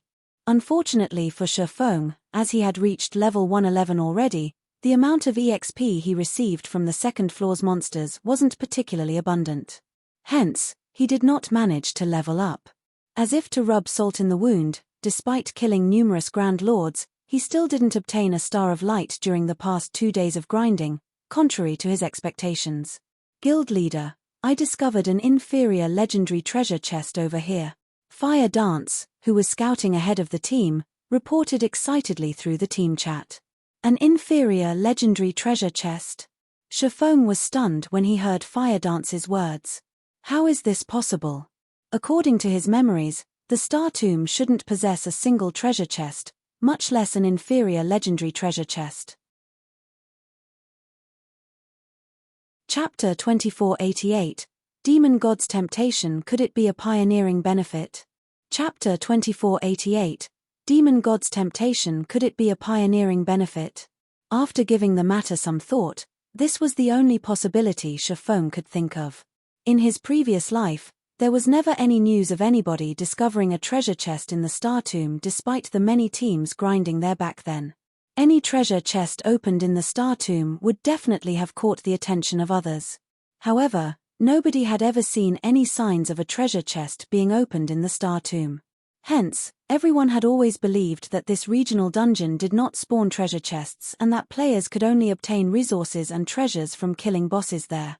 However, Shifeng did not put too much thought into the matter. After all, that was an inferior legendary treasure chest they were talking about, an opportunity that was incredibly difficult to come by. He immediately led Cola and the others toward Fire Dance's location. At the same time, Fire Dance's report in the team chat had set the team abuzz. Crap! There's actually an inferior legendary treasure chest here. Zero Wing has struck gold this time. It might even get a fragmented legendary item. Only our guild leader has a fragmented legendary item currently. Zero Wing is truly lucky. The several vice commanders of the Hell Legion grew incredibly envious upon hearing about the discovery of an inferior legendary treasure chest. If not for Zero Wing being their ally, they would have most likely done everything they could to contest for it. Currently, in the opinion of most experts, epic weapons and equipment were the highest-ranked items available in God's domain, while fragmented legendary items and the like were mere rumors. After all, items of such caliber had yet to appear on the market. In fact, the majority of the various superpowers still didn't have any concrete information relating to fragmented legendary items.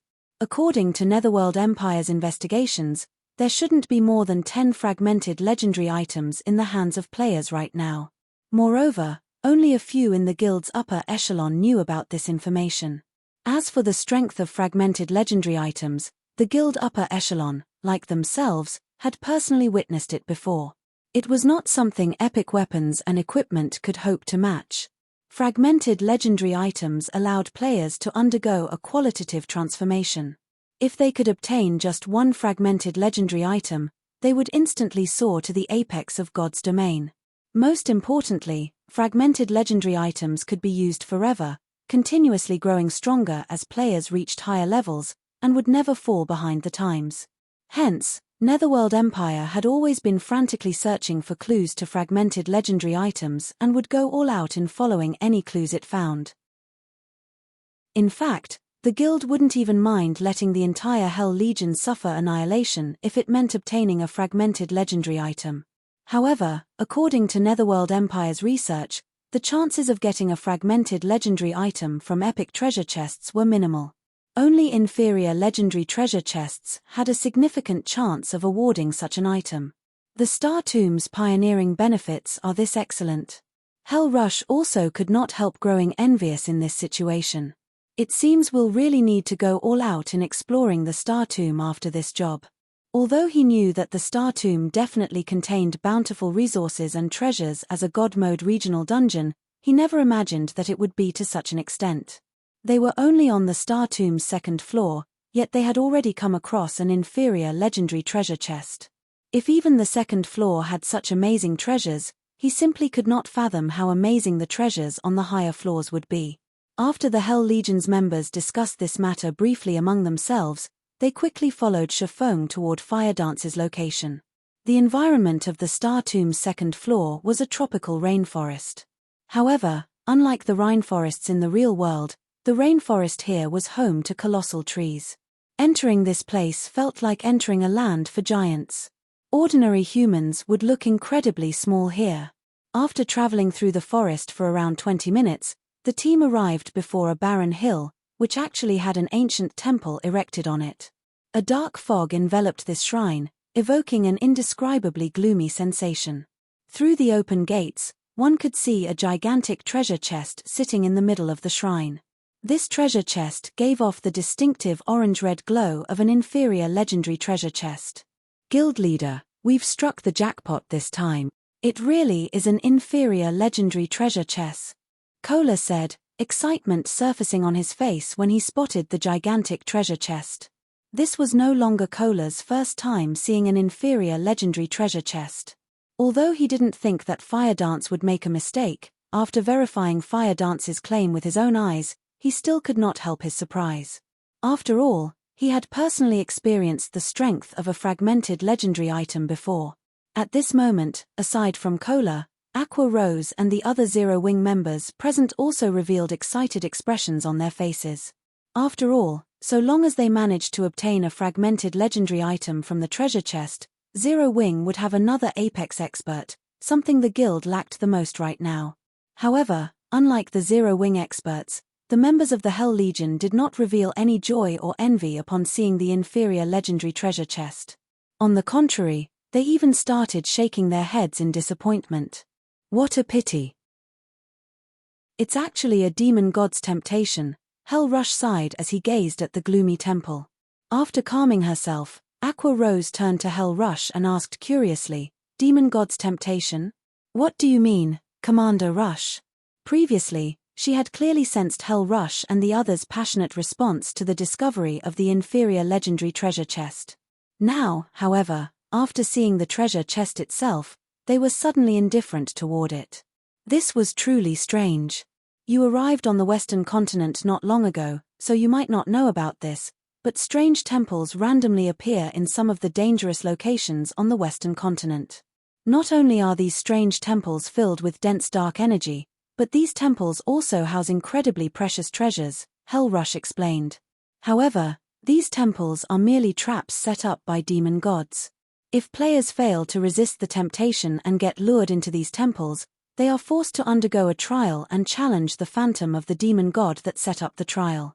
Meanwhile, these trials are simply impossible to complete. To make matters worse, if players don't complete the trial, they not only fail to obtain the treasure but even have their level returned to 0 and half their soul devoured, which would place them in a weakened state for a very long period.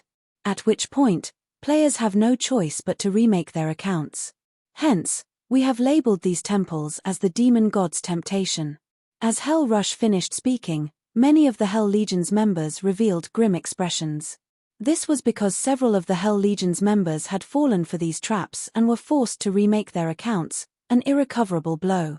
Moreover, Netherworld Empire wasn't the only guild that had fallen for these demon gods' temptations, many other superpowers had too.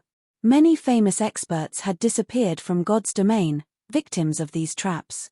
Hence, whenever the demon god's temptation was mentioned, the various superpowers experts would turn pale with fright. So, that means we came here for nothing? Aqua Rose grew dejected upon hearing Hell Rush's words. Although she still had the urge to challenge the demon god's temptation even after hearing Hell Rush's explanation, reason stopped her. Her current combat power might be far superior to Hell Rush's and the others, but some trials in God's domain did not just test players' combat power but also their combat standards. Players would need to meet the requirements for both to pass those trials. Meanwhile, when it came to combat standards, Hell Rush was leaps and bounds above her, and considerably superior even to Yang Tianxing, who was a domain realm expert. Read latest chapters at Wuxia World. EU. If even an expert of Hell Rush's caliber had given up on the demon god's temptation without hesitation, how could someone like herself possibly succeed? Don't even think about it. The greater the treasure stored inside a demon god's temptation, the more difficult the trial would be. Previously, a trial that housed an epic treasure chest already forced players to go up against a demon god's phantom of the same level and tier. With the reward being an inferior legendary treasure chest right now, I'm afraid the phantom summoned will be at least one tier higher than the challenger, Hell Rush advised. He, too, was tempted by the prospects of obtaining an inferior legendary treasure chest. If there were even the slightest possibility of success, he would most likely give the trial a try. However, that was not the case for the trial before him. Challenging it would be akin to making a bet guaranteed to lose. After all, The opponent summoned would be a Tier 4 phantom of a god. The other members of the Hell Legion also agreed with Hell Rush's words. With their current strength, they could only admire the inferior legendary treasure chest from afar. They had to be tired of living to try to obtain it. "No, we're not completely without options," Shifeng suddenly said. Chapter 2489, Circumventing the Rules? Chapter 2489, Circumventing the Rules? Hell Rush and the Hell Legion's other members gave Shifeng a strange look after he spoke up. They had already explained the demon god's temptation to the Eastern players. They hadn't expected that Shifeng would still aim to claim the inferior legendary treasure chest. Trying to take that chest would be the equivalent of trading one's life for wealth.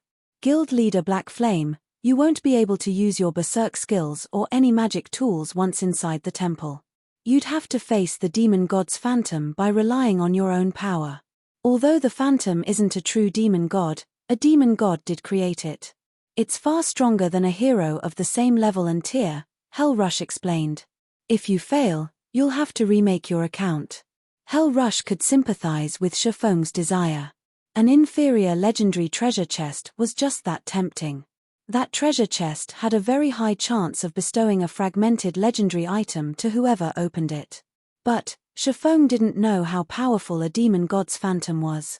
Hell Rush might have considered the task of obtaining the chest, too, if he hadn't seen a demon god's phantom for himself, but he had. The Hell Legion's members nodded in agreement with their commander.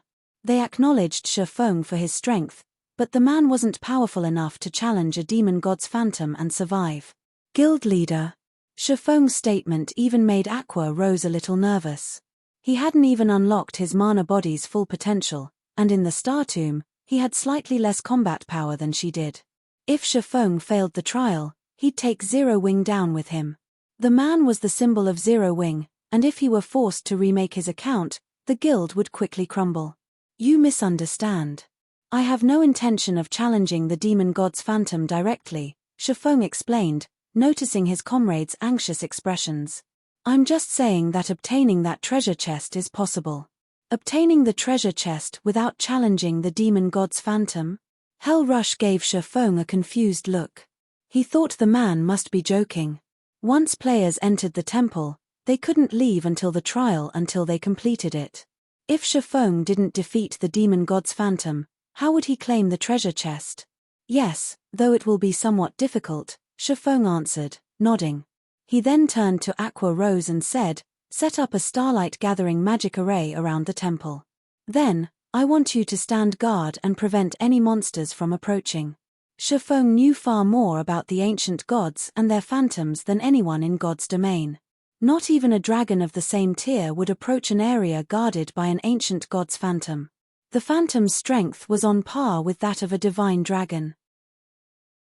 As he was now, he wouldn't last 3 or 4 hits against a demon god's phantom of the same tier, much less against a phantom that was 1 tier higher. While he might not be able to defeat a demon god's phantom, however, obtaining that treasure chest was a different story. Many confident experts had challenged demon god's temptations during his previous life, but they had all been forced to set up new accounts. Not even Apex experts had succeeded. However, one independent player had secured the treasure within a demon god's temptation at some point, and that independent expert had posted about his victory on the forums. The incident had shaken God's domain to its core, inspiring curiosity in every player. The various superpowers had even tried to recruit this independent player, offering an elder position, even a grand elder position, within their guilds. When the superpowers had finally located the player, however, what they had found had left them dumbfounded. That independent player had only been an ordinary expert. He hadn't even reached the refinement realm at that point. No one had expected the outcome.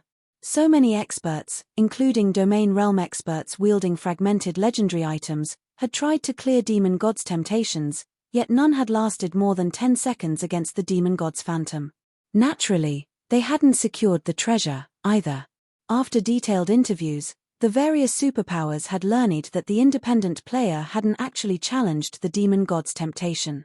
Rather, he had found the treasure hidden within the temple. To claim the treasure for himself, He had merely decoded the magic arrays that had protected the temple. Once a player decoded the magic arrays, they could use magic tools within the temple. This made it possible to pin down the demon god's temple long enough to flee with the treasure. Astounded, none of the various superpowers had considered that there was a way to bypass the system's rules. Every player in God's domain had long since memorized the main God system's various rules and determined that players simply couldn't challenge these rules. However, the main God system had never indicated that challenging existing rules was impossible. Players had simply convinced themselves that the concept was fact. Of course, the method the independent player had employed wasn't easy. Decoding the temple's magic arrays required a lot of time, and demon god's temptations didn't exist for long, with most only lasting 2 days. Although the independent player hadn't been an amazing expert, he had been an advanced master magician, only one step away from grandmaster rank. Hence, he had been able to decode the magic arrays within the time limit, obtaining the treasure.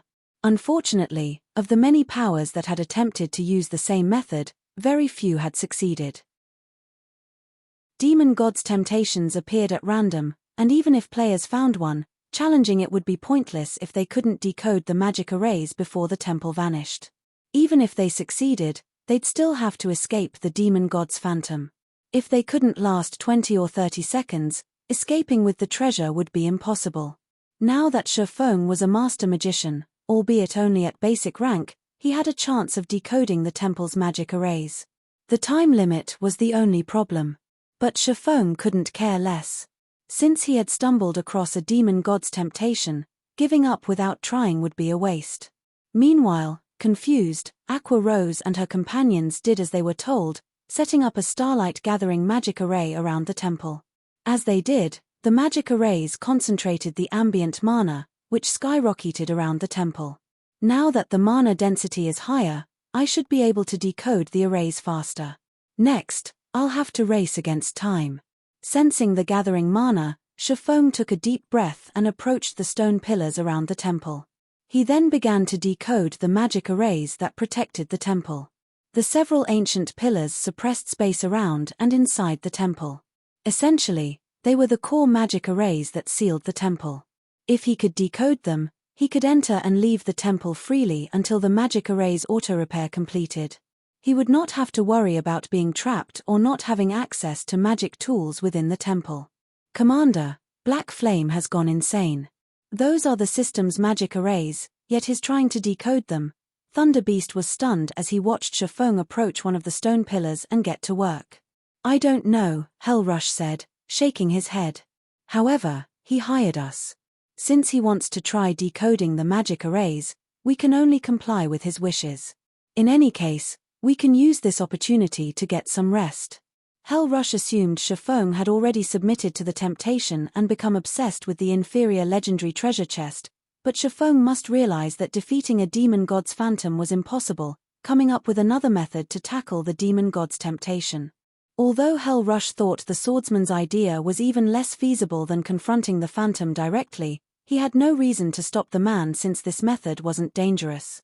The Hell Legion began to relax as they kept an eye on the surrounding monsters. Meanwhile, excitement welled within Shifeng as he examined the temple's magic arrays. It turned out that they weren't as powerful as he had assumed, only somewhat complex, consisting of a series of linked master magic arrays. These weren't nearly as formidable as the magic arrays that had entrapped the Silver Divine Dragon.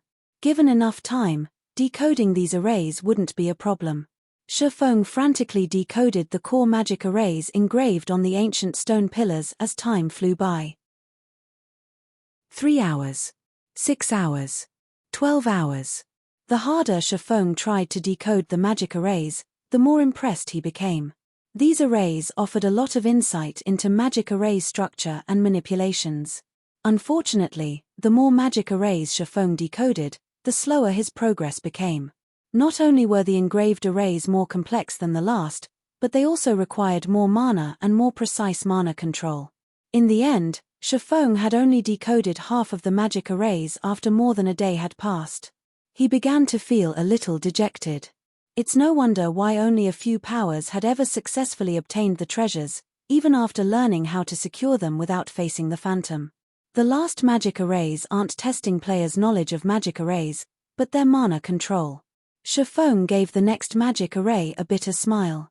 It seems that I won't be able to claim the treasure chest after all. Guild leader, your mana control is too rough. Like combat techniques, mana operates within certain rules. It's easier to control if you work within those rules. Aqua Rose interrupted, watching Shifeng work while staying out of his way. Read latest chapters at Wuxia World. EU combat technique? Shifeng's eyes glowed as he suddenly realized something. That's right. He then gritted his teeth and retrieved the memory crystal that contained the Heavenly Blue Saint's mana technique. He had wanted to save it until he had unlocked his mana body's full potential. Wielding the technique would involve his mana body, after all, but a mana technique was, at its core, a way to use mana. Even if he couldn't execute Eliadai's mana technique just yet, learning it should grant him a boost to his mana control. I can only try it. Shifeng then squeezed the memory crystal until it shattered, and a stream of purple-gold light flowed into his head, forming a virtual space within his mind. Chapter 2490, Mana Technique Legacy. So, this is a Mana Technique Legacy? Chapter 2490, Mana Technique Legacy. So, this is a Mana Technique Legacy? Shifeng was shocked when a virtual space manifested within his mind's cape. Within the virtual space, his body performed the 3 sword strikes Eliade had used against him in the legacy trial. It almost felt as if someone were controlling him, yet he could feel the flow of movement and mana inside him. He could also sense how his body and mana were controlled. This simulation was far more effective than watching someone else perform the technique. It's no wonder why so few people learned mana techniques in the past. This isn't something you can learn by watching someone else. Not only did one have to master the 4 major elements to use a mana technique, but they'd also have to master the 3 supreme elements. Even master magicians struggled to create magic arrays that manipulated all of the 4 major elements. One would have to familiarize themselves with each of the 4 mana types' movement patterns and create an array based on these patterns. The Heavenly Blue Saint's mana technique, however, was even more complex, requiring one to understand all 7 elements. Moreover, one would also need to guide all 7 through their mana body to execute the technique. Executing the mana technique, Holy Annihilation, was many times more difficult than performing the bronze combat technique, Lightning Flash. Executing Lightning Flash relied on physical movement, an action that players could become intimately familiar with. Physical control was natural, both in the real world and in the virtual world, but controlling mana and one's mana body was a different story. Both were foreign sensations. Becoming comfortable with one and gaining rudimentary control was already an incredible challenge. Trying to understand them completely and gaining precise control was even more difficult. Fortunately, this memory crystal has recorded some basic information on how to manipulate the 7 elements. Even if I knew how to execute Holy Annihilation, it'd be useless without these details. After watching himself complete Light Shadow and his breakdown analysis of the mana conduction, he breathed a sigh of relief. He didn't allow himself to relax, however. Rather, he started to focus on learning mana's basic patterns. The memory crystal simulation wouldn't last long, usually only 3 to 4 hours, while some didn't even last that long. One would be dreaming if they thought they could study within the simulation for a full day. Players could only try to learn as much as possible during the limited duration. The memory crystal didn't care how successful a player was. Time passed quickly while Shifeng immersed himself in his own mind's cape. 1 hour. 2 hours. From an outsider's point of view, Shifeng had sat by one of the ancient pillars to rest. He wasn't doing anything interesting. How much more time is Black Flame planning to waste, Commander? We've been in the Star Tomb for 4 days now. Are we really going to let him continue to waste our time, as well? Thunder Beast asked Hell Rush, glancing at Shifeng's motionless form by the pillar. At least they had been able to grind monsters when they had first arrived. Although they hadn't obtained any loot, the monsters had awarded an abundance of EXP. They had gained a bit more mana control during their fights on the 2nd floor. Fortunately, helping Shifeng hadn't been a complete waste.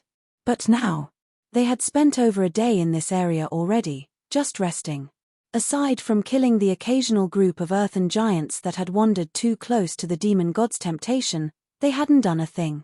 All of the various superpowers experts were frantically grinding and leveling right now, yet the Hell Legion was stuck here, doing nothing.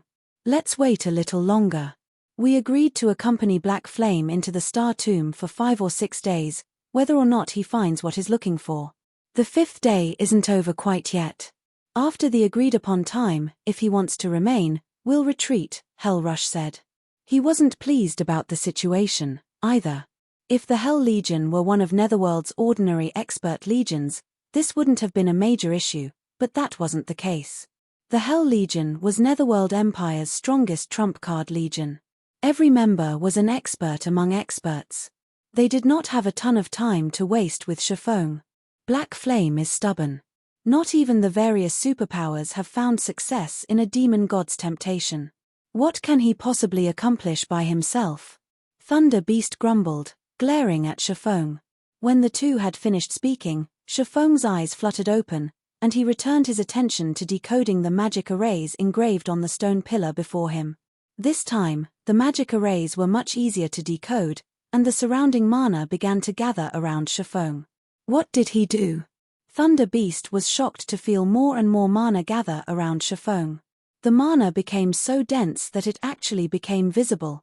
The layer of mist that had formed around Shifeng was incredibly thin, and one could miss it if they weren't paying attention, but there were so few locations in God's domain that had dense enough mana for it to condense in such a way. Naturally, the various superpowers coveted every one of these locations. His mana control has improved. Hellrush couldn't believe his eyes.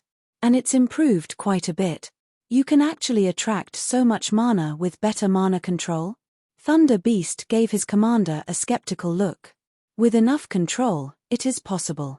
I've met a Tier 4 magical class NPC that gathered a ridiculous amount of mana just by manipulating the mana around him. He hadn't even used any skills or spells. The female elementalist beside Hellrush contributed. Black Flame is just a swordsman. How can he have so much control over mana? Thunder Beast glanced at Shifeng again, astonished. Matching a Tier 4 magical class NPC's mana control should be impossible for players at this stage of the game, yet not only had Shifeng accomplished the feat as a Tier 3 player, but he had done so as a non-magical melee class, as well. Is this why he's so confident that he can help others unlock their mana body's potential? Hellrush wondered, recalling Shifeng's previous declaration.